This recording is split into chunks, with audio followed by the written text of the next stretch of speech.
Okay, so this review is extremely late.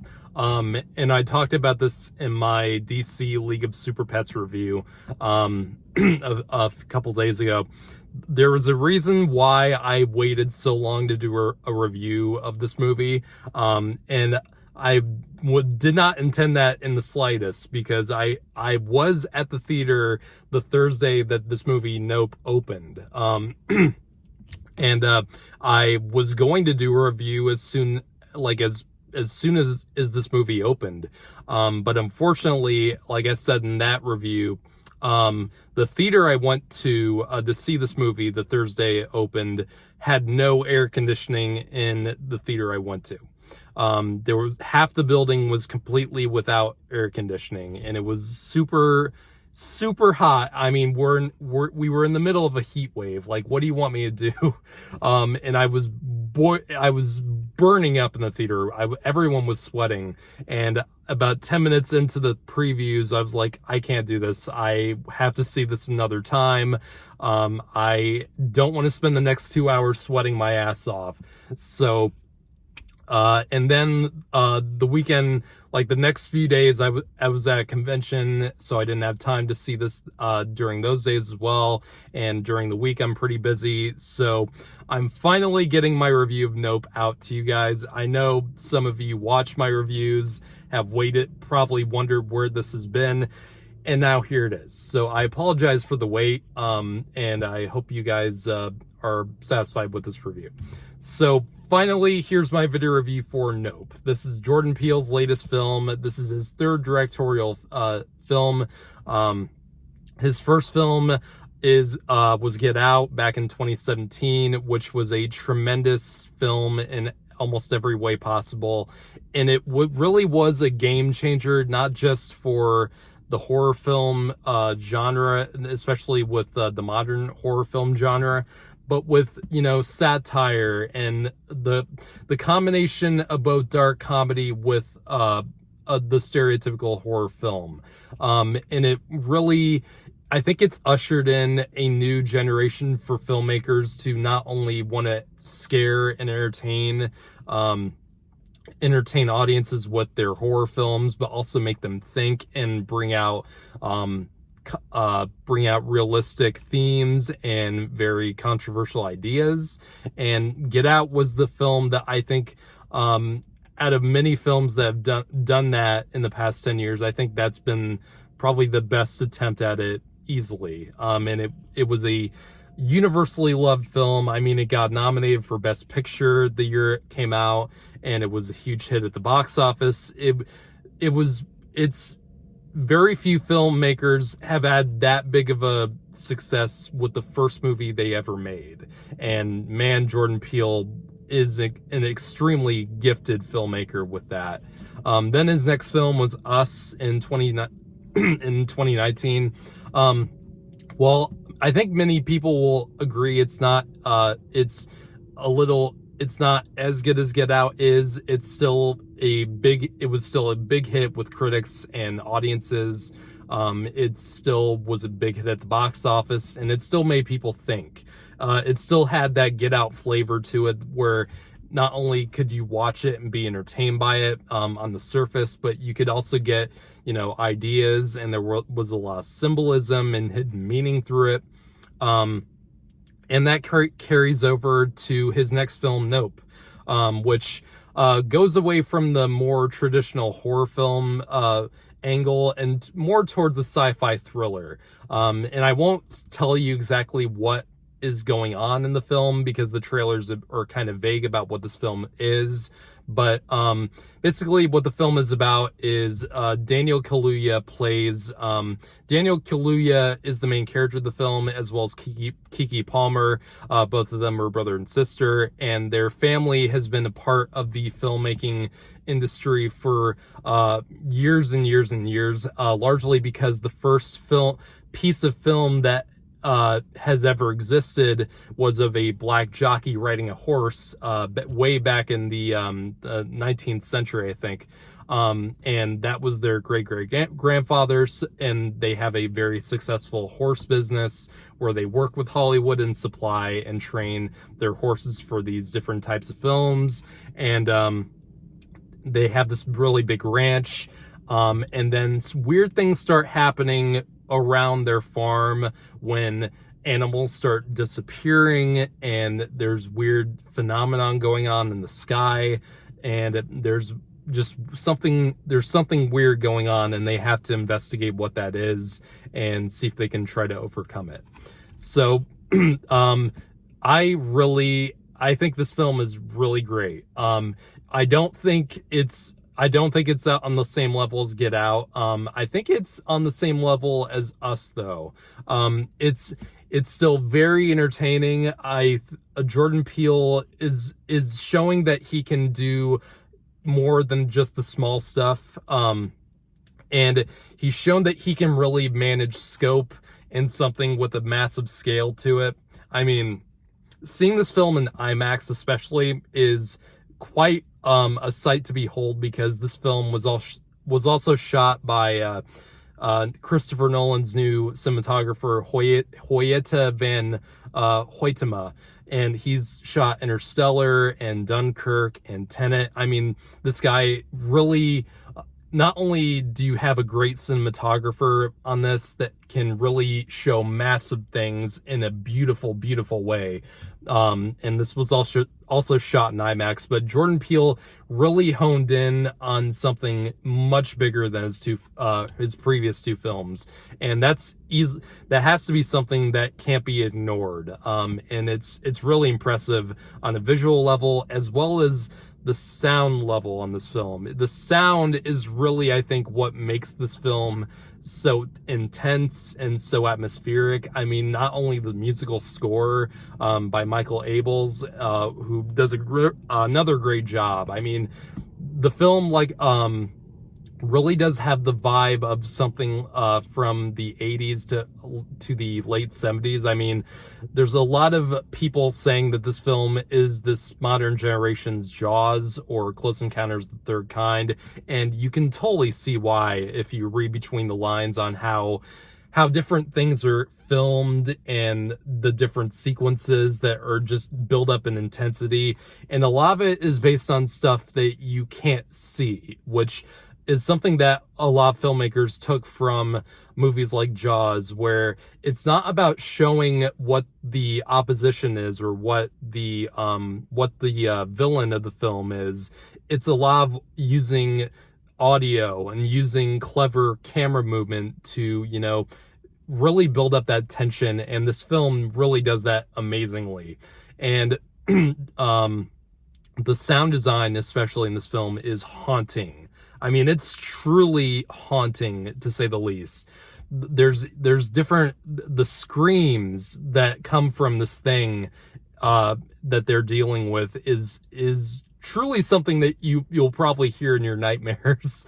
I mean, it's pretty damn frightening at various points in the film, and there's one sequence especially where Keke Palmer's character and Brandon Perea, who plays this Fry's Electronics clerk who installs these security cameras.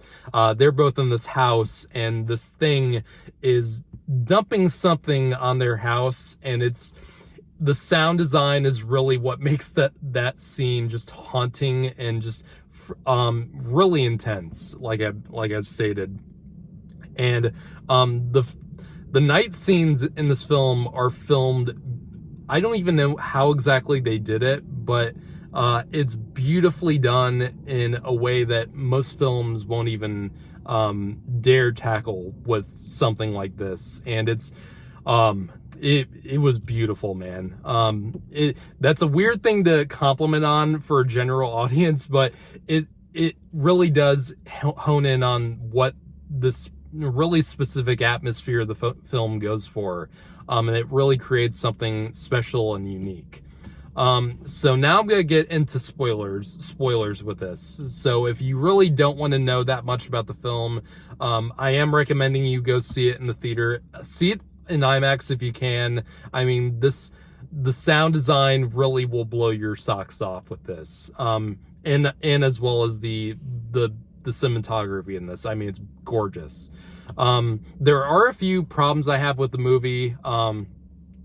As much as I love Daniel Kaluuya as an actor, I think he is one of the best of this current time period, I think there's various times where his character is too calm. And there's a lot of crazy shit happening in this film, and stuff that would make any normal person freak the fuck out. And it works on one level, but I think it goes a little bit too far, where it's like, you really should be freaking out a little bit, man. Like, you should be like jittering, like, at certain points of what happens in this film. And he's just kind of like, nope. And that's part of the comedy at some points of the film, but I think it's he plays it a little too straightforward and a little too poker face. And that's just me personally. I think I don't think it really made so much sense with the character in this. But the rest of the characters, I think Keke Palmer is amazing in this film. She really does a great job. The rest of the actors do a great job too. Michael Wincott has an amazing fucking voice, as the character Antlers, who's this legendary cinematographer.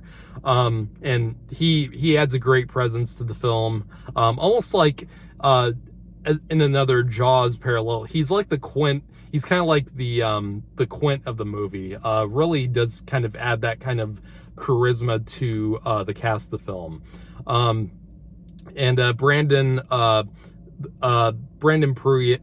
Perea, whatever, however you say his name, he also adds a really kind of manic energy to the film that really works well with the other characters as well. And I don't think the film didn't get me. I think one of my other big problem with the film is that I didn't feel totally emotionally invested with the characters as much as I wanted to.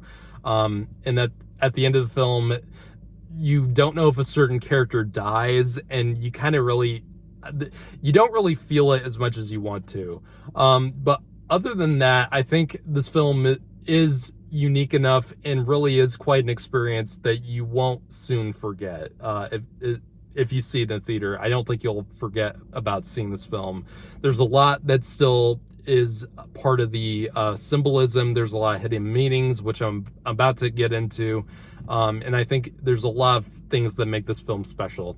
I'm going to give this film an 8 out of 10. I really enjoy it. So now, spoilers for Nope. About to talk about some stuff. So 3, 2, 1. I'd say this is the coolest UFO movie I've seen probably since Close Encounters of the Third Kind, I'd say. I mean, I've never seen it done in this way before. I mean, the usual UFO movie is usually just, alien ships, and this movie turns that on its head and actually makes the UFO itself an alien. I don't know if another movie has done that before, but man, it was really cool in how they integrated that, and they hid that in the trailers very well. I really don't think they should have shown a full shot of the UFO in the second trailer, and that I think that kind of ruined the surprise of seeing it when you see it in the movie. But it was still a really cool thing, and it really is clever how it ties in with the main theme of this movie, which I believe the main theme of the movie is, and that's about animal control and humankind's need and want to, or seemingly need to control other life forms on the planet. And I think that really is part of the main gist of what the movie is about, and it's about how the gory scenes in this movie are terrifying. I mean, that's probably this thing that has probably given audiences the most fright from this movie. Not the UFO, the scenes with the fucking monkey. Like, I never would have thought that coming out of this film, but I think that's the thing that most people are going to take away from it, just because it feels more relatable, but it also ties in with the theme that the UFO itself is an animal, much like Daniel Kaluuya's character says, and much like the monkey, mankind will try to control something like this UFO, and it eventually turns on them, like it turns on Steven Yeun's character, and it all circles back to that. As a kid, you know, he was part of a show that tried to tame these animals, and it backfired on them, and later on in his life he tried to do the same thing, and it backfired on him. I think that was very cleverly done, and I think that really makes sense with the overall storyline. I know there's some viewers that will come out of this film saying or asking why the Gordy scenes were in this at all, what they even had to do with the scenes with the UFOs, and really what that all meant. That's what I think. That's why I think the Gordy scenes are there. If in case you're confused about that, I think that was done very well, in my opinion. I still don't know what that goddamn shoe was about. I know some people have talked about that. It was like, what does the upside down what does the standing up shoe mean? And I'm not quite sure what that is yet. I'll have to discuss that with, you know, some other viewers who've seen it, or look into it in some way. But I think it all ties back into the theme of what Daniel Kaluuya's character asks near the beginning: what's a bad miracle? And a bad miracle can be something like a shoe completely standing up, like defying gravity in a sense, or, you know, a bad miracle can be chaos or spectacle, like, you know, the main theme of like the main word of the film is spectacle. And it's there's a lot to unpack here, and I don't know if I can talk that much else about the film, because I've gone on for quite a long time in this review. But yeah, those are kind of my main overall thoughts on some of the spoilery kind of things about the film. But what the UFO transforms into near the end, I have to talk about. Like, that's one of the craziest things I've ever seen in terms of design in a movie like this. Like, I've never seen anything that alien before, and that's the word I describe the true form of what the UFO turns into near the end. It's just alien. There's nothing to describe the form and the shape of this. It's almost like a jellyfish in a way, but it also looks like a floating cape with some kind of head. I don't know, the design fan, the design fanatic part of me really enjoyed that. So, yep. Hope you guys enjoyed the review. Sorry it was late, but take care.